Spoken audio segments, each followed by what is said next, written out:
بسم اللہ الرحمن الرحیم۔ السلام علیکم۔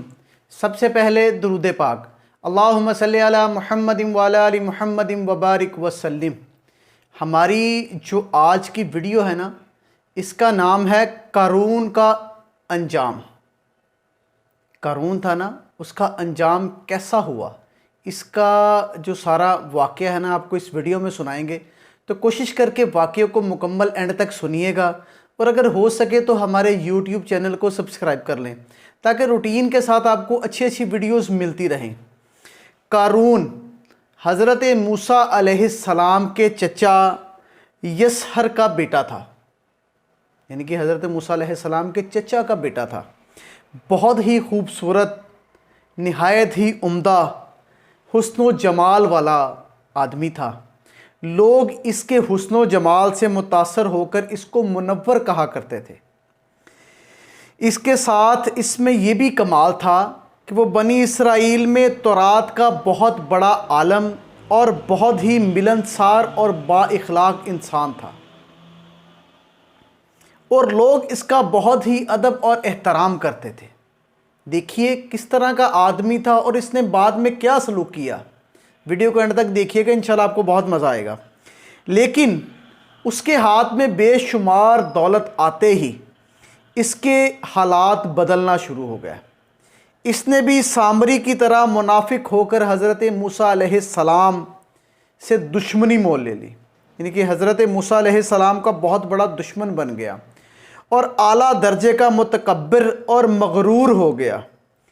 جب زکوٰۃ دینے کا حکم نازل ہوا تو اس نے حضرت موسیٰ علیہ السلام کے روبرو یہ عہد کیا کہ وہ اپنے مال میں سے 1000واں حصہ زکوٰۃ کا دے گا، مگر جب اس نے مالوں کا حساب لگایا تو ایک بہت بڑی رقم نکلی، کیونکہ اس کے بعد دولت بہت زیادہ تھی۔ تو اس نے اپنے مالوں کا حساب لگایا نا، تو اس میں سے انتہائی بڑا حصہ رقم کا نکلا۔ یہ دیکھ کر نا اس کے دل میں لالچ آ گیا، اس کے دل میں ہوس آ گئی، ہرس آ گئی کہ میں کیوں دوں، میں اتنے پیسے زکوٰۃ کے کیوں نکالوں۔ اور نہ صرف وہ زکوٰۃ کا منکر ہوا بلکہ اس نے بنی اسرائیل کو بہکانا شروع کر دیا۔ بنی اسرائیل کی جو قوم تھی نا، اس کو بہکانا شروع کر دیا کہ حضرت موسیٰ علیہ السلام زکوٰۃ کے بہانے تمہارے مالوں کو لینا چاہتے ہیں، یعنی کہ اس طرح کی بہکی باتیں کرنے لگ گیا۔ یہاں تک کہ حضرت موسیٰ علیہ السلام سے لوگوں کو برگشتہ کرنے کے لیے اس خبیث نے ایک گھناؤنی چال چلی۔ اس نے ایک عورت کو بہت زیادہ مال اور دولت دے کر آمادہ کیا کہ وہ آپ پر معاذ اللہ بدکاری کا الزام لگائے۔ چنانچہ عین اس وقت جب حضرت موسیٰ علیہ السلام واعظ فرما رہے تھے، تقریر فرما رہے تھے، قارون نے آپ کو ٹوکا کہ فلانی عورت سے آپ نے بدکاری کی ہے۔ حضرت موسیٰ علیہ السلام نے فرمایا کہ اس عورت کو میرے سامنے لایا جائے۔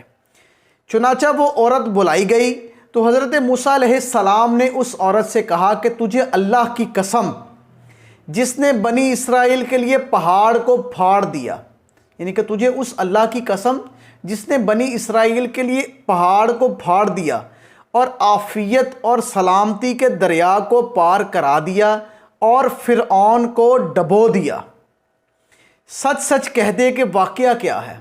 وہ عورت حضرت موسیٰ علیہ السلام کا جلال دیکھ کر کانپنے لگی، سہم گئی۔ اس نے مجمع عام میں صاف صاف کہہ دیا کہ اے اللہ کے نبی، آپ بے شک پاک صاف ہیں، مجھے قارون نے کثیر دولت دی تھی کہ میں آپ پر بہتان لگا سکوں۔ اس نے مجھے آمادہ کیا تھا کہ میں آپ کو غلط ثابت کروں، مگر آپ اللہ پاک کے پیارے نبی ہیں اور سچے ہیں۔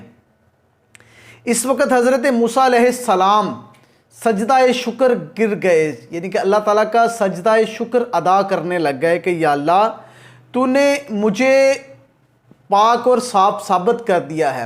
اور بحالت سجدہ آپ نے قارون کے لیے بد دعا فرمائی کہ یا اللہ، قارون پر اپنا قہر اور غضب نازل فرما دے۔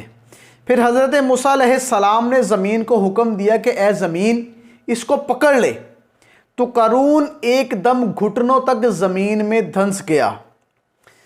آپ نے دوبارہ زمین سے یہی فرمایا تو وہ کمر تک زمین میں دھنس گیا۔ یہ دیکھ کر قارون رونے لگا، بل بلانے لگا، رشتہ داری کا واسطہ دینے لگا، مگر آپ نے کوئی بھی اس پر رحم نہ فرمایا، یہاں تک کہ وہ زمین میں بالکل ہی دھنس گیا۔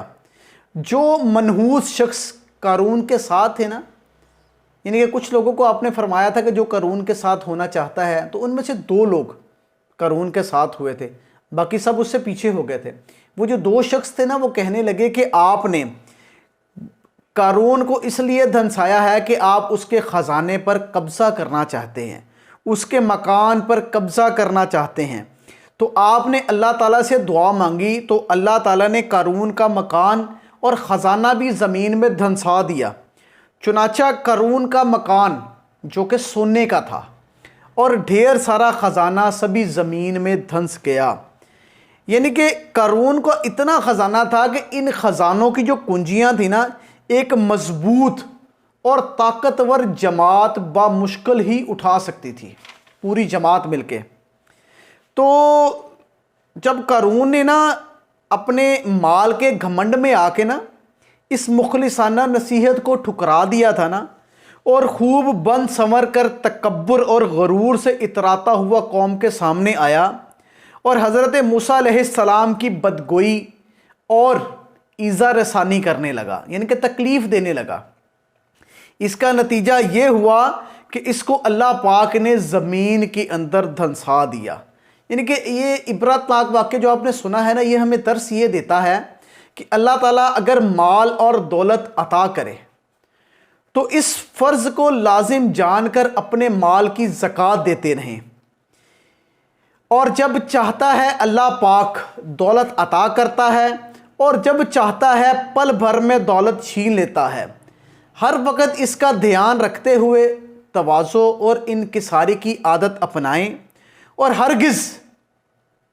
ہرگز کبھی بھی انبیاء، اولیاء اور صالحین ان کی ایذا رسائی اور بدگوئی قطعاً نہ کریں، کیونکہ ان جو اللہ پاک کے مقبول بندے ہوتے ہیں نا، اللہ پاک کی بارگاہ میں ان کی دعا اور بد دعا مقبول ہو جاتی ہے، جس کا لوگ تصور اور خیال بھی نہیں کر سکتے۔ اللہ پاک ہمیں ان لوگوں کی عزت اور احترام کرنے کی توفیق عطا فرمائے، اور ہمیں دونوں جہان میں بھلائیاں نصیب فرمائے۔ آمین۔ جزاک اللہ۔